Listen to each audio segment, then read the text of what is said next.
রংপুর ৪ আসনে বিএনপির এমদাদুল হক ভরসার সঙ্গে এনসিপির নতুন নেতা আখতার হোসেনের প্রতিদ্বন্দ্বিতা ঘিরে সরগরম কাউনিয়া ও পীরগাছা উপজেলা।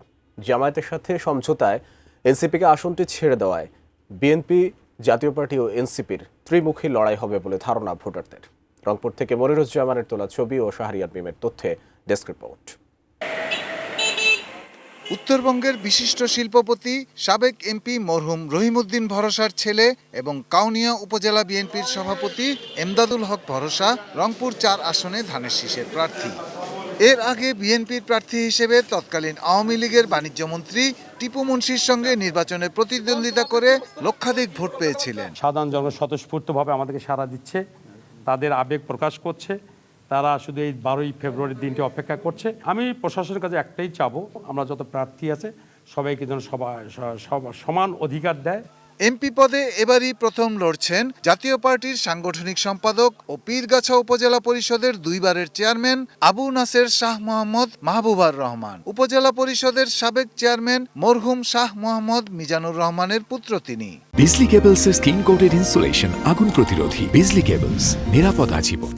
নির্বাচনী মাঠে উৎসবমুখর পরিবেশ চাই, মানুষের ভিতর যেন আতঙ্ক না থাকে। ভোট একটা উৎসবমুখর পরিবেশ, যার ভোট সে দেবে, যাকে খুশি তাকে দেবে। নবীন প্রার্থী হিসেবে রয়েছেন 11 দলীয় ঐক্যজোট মনোনীত জাতীয় নাগরিক পার্টি এনসিপির সদস্য সচিব আখতার হোসেন। তিনি জুলাই গণ অভ্যুত্থানের অন্যতম সংগঠক। রাষ্ট্র সংস্কার এবং চাঁদাবাজি, সন্ত্রাস ও দুর্নীতিমুক্ত দেশ গড়ার প্রতিশ্রুতি তুলে ধরছেন তিনি। যারা প্রার্থী আছেন তারা, যারা প্রার্থীদের সঙ্গে কাজ করছেন তারা এবং বাংলাদেশের আপামর জনতা সকলের জন্য সঠিকভাবে শতভাগ নিরাপত্তার ব্যবস্থা জারি করতে হবে। আখতার হোসেনের প্রতিদ্বন্দ্বিতার কারণে আলাদা নজর ও গুরুত্ব পেয়েছে রংপুর ৪ আসনটি।